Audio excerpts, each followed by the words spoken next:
Hello दोस्तों, स्वागत है आप सभी का हमारे यूट्यूब चैनल कामनी पटेल एजुकेशन में। आज मैं क्लास 10th वालों के लिए चैप्टर 2 अम्ल एवं क्षार वाला चैप्टर का एक वन शॉट वीडियो लेके आई हूँ। वन शॉट वीडियो के माध्यम से मैं आप सभी को 15 महत्वपूर्ण प्रश्न बताने वाली हूँ जो बोर्ड एग्जाम की दृष्टि से बहुत ही इम्पोर्टेंट है। इसलिए प्लीज़ आपसे इतना रिक्वेस्ट है कि वीडियो को अंत तक ज़रूर देखें। ये आपके लिए बहुत ही हेल्पफुल होने वाली है, इसलिए वीडियो को अंत तक जरूर देखें। पहला जो क्वेश्चन है वो बहुविकल्पी है। क्षारीय विलयन में जो फिनोल्फथीन सूचक होता है उसका रंग क्या होता है बताना है आपको। देखिए 2015 में पूछा गया क्वेश्चन है। पहला ऑप्शन दिया है लाल, बी दिया है नीला, सी दिया पीला दिया है, फिर सी दिया है नीला, फिर डी दिया है रंगहीन। तो इसका राइट आंसर हो जाएगा लाल। आप लाल पे ऐसे टिक कर देंगे, आंसर लिख देंगे। दूसरा दिया है निम्न में जो प्रबल क्षार होता है वो कौन सा है। तो 4 ऑप्शन दिया है CaOH का होल ट्वाइस, KOH, MgOH का होल ट्वाइस, फिर दिया है NH4OH। तो इसका राइट आंसर जो हो जाएगा वो बी रहेगा, KOH। आप ऐसे आंसर लिख देंगे। अगला क्वेश्चन देखिए, अम्लीय विलयन का जो पीएच मान होता है वो कितना होता है। तो आपको ये पता होना चाहिए अम्लीय विलयन का जो पीएच मान होता है वो 7 से कम होता है, और जो 7 से अधिक होता है वो क्षारीय विलयन होता है। इतना आपको पता होना चाहिए। दोनों बहुत ही इंपॉर्टेंट क्वेश्चन है।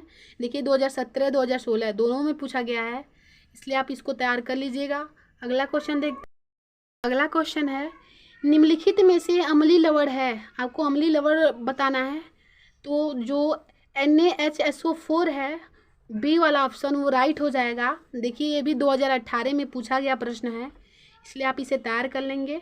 पांचवा जो है वो है पेयजल को जीवाणु रहित करने में प्रयोग किया जाता है।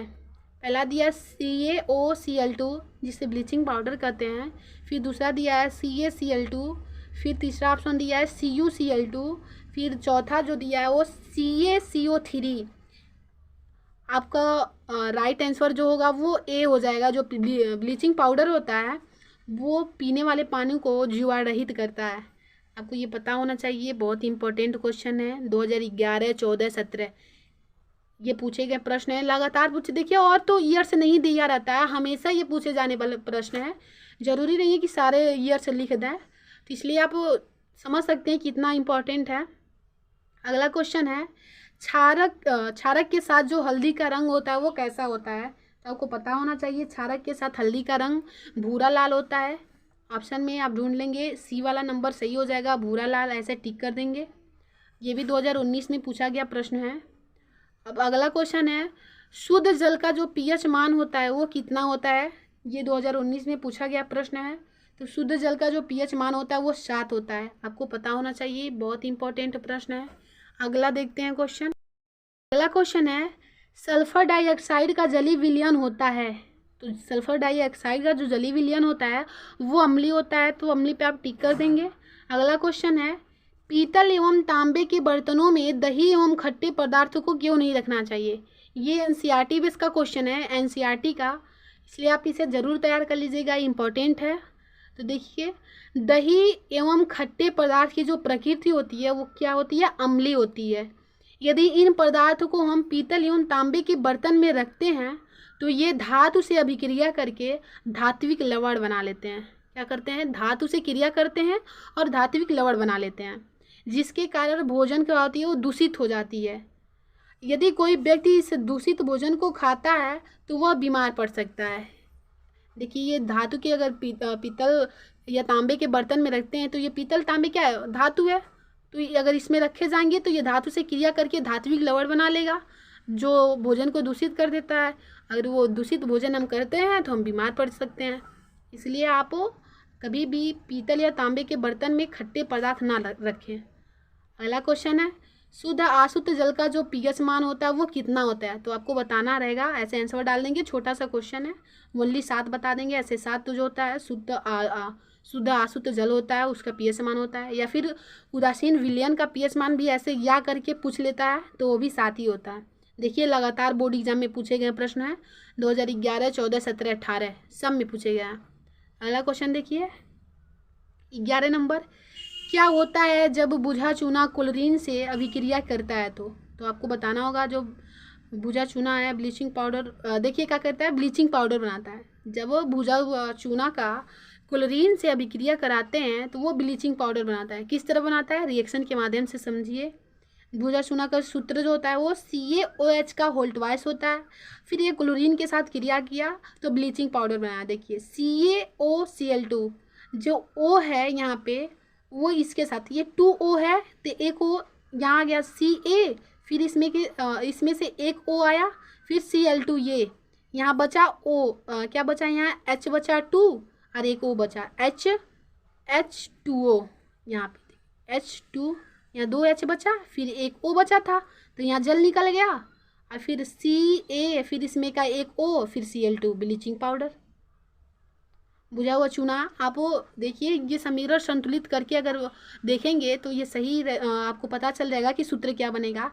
इसमें से CaO जो Ca और एक O आया यहाँ पे, फिर यहाँ पे एक O बचा तो यहाँ पे चला गया, फिर Cl2 इसके साथ जुड़ गया। यहाँ पे 2 H बचा था पहले से तो 2 H ये हो गया, फिर O हो गया, ये जल हो गया, ये ब्लीचिंग पाउडर हो गया।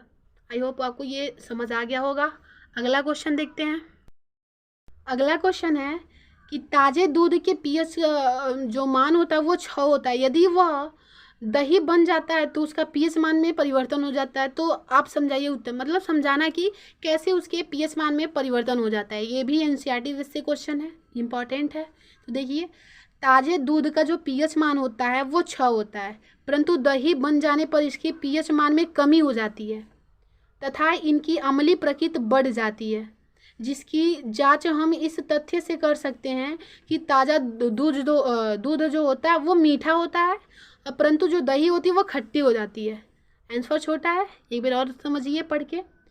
जो ताज़े दूध का pH मान होता है वो 6 होता है, परंतु दही बन जाने पर इसके pH मान में क्या होती है? कमी हो जाती है, कमी हो जाती है तथा इनकी अम्लीय प्रकृति जो होती है वो बढ़ जाती है, अधिक हो जाती है, जिसकी जांच हम इस तथ्य इस प्रकार कर सकते हैं जैसे कि जो ताज़ा दूध होता है वो मीठा होता है, परंतु जो दही होती है वो खट्टी होती है। अगला क्वेश्चन देखते हैं। अगला क्वेश्चन है, धावन सोडा का रासायनिक नाम तथा और सूत्र लिखिए। देखिए, बोर्ड एग्जाम में आपको सूत्र लिखने के लिए बहुत आते हैं, इसलिए आप ज़्यादा से ज़्यादा यौगिक सूत्रों का नाम याद करेंगे। तो धावन सोडा का रासायनिक नाम जो होता है वो सोडियम कार्बोनेट होता है। जो इसकी सूत्र होती है, सूत्र होती है वो Na2CO3 × 10H2O होती है। ये बहुत ही इंपॉर्टेंट प्रश्न है। देखिए 2014, 15, 16, 18 सब में पूछे गए हैं, तो आप समझ सकते हैं कितना इंपॉर्टेंट है, इसलिए आप याद कर लेंगे इसको। अगला क्वेश्चन जो है वो 14 नंबर, सोडियम बाइकार्बोनेट के 2 उपयोग लिखना है आपको। ये भी वेरी इंपॉर्टेंट है, 2016-17 में पूछे गए हैं। तो यह cold drink, soda water, baking powder तथा दवाओं में उपयोग होता है। जो सोडियम बाइकार्बोनेट होता है वो cold drink, soda water, baking powder तथा दवाओं के रूप में उपयोग होता है। अब देखिए अगला क्वेश्चन, सोडियम कार्बोनेट के 2 उपयोग लिखना है, प्रमुख उपयोग। ये बाइकार्बोनेट था, ये कार्बोनेट है। तो देखिए पहला जो हो जाएगा इसका, प्रयोगशाला में अभिकर्मक के रूप में होता है, और दूसरा जो है वो कांच तथा बोरैक्स के निर्माण में होता है। ये भी बहुत ही इंपॉर्टेंट प्रश्न है। आई होप आपको ये क्वेश्चन बहुत ही अच्छे से समझ आ गए होंगे।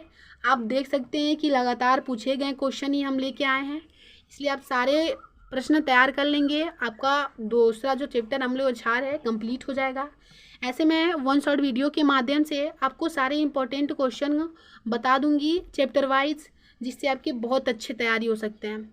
इसलिए अगर आपको वीडियो अच्छी लगती है तो वीडियो को लाइक करें और लगातार मेरे चैनल से बने रहें।